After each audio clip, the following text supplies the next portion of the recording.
Bonjour tout le monde.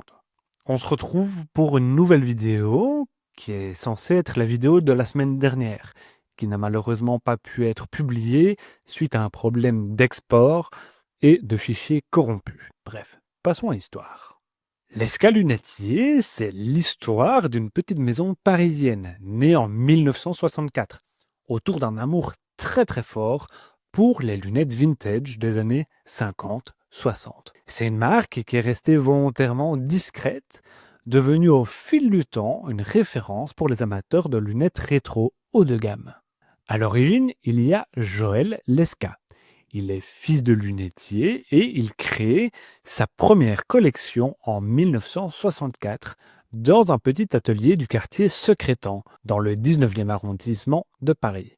Il s'inspire de la révolution stylistique des années 50-60.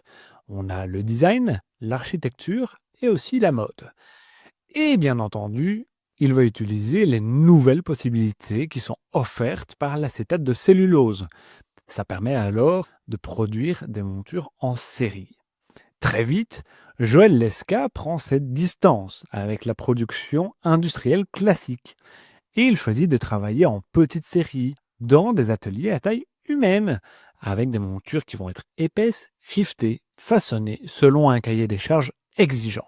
Il se construit progressivement une clientèle d'opticiens indépendants et des boutiques spécialisées, loin des logiques de masse. Avant même que le mot vintage ne devienne une tendance, Joël développe une démarche unique. Il rachète des stocks de vieilles montures dans des usines françaises qui ferment. Et il constitue l'un des plus importants fonds de lunettes vintage du pays.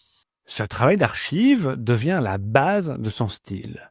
On a des formes rétro qui sont marquées, directement inspirées des années 50-60.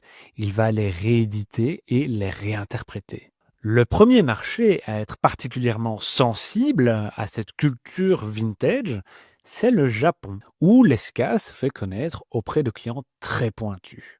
Ces clients vont être attachés aussi bien à l'authenticité qu'au savoir-faire.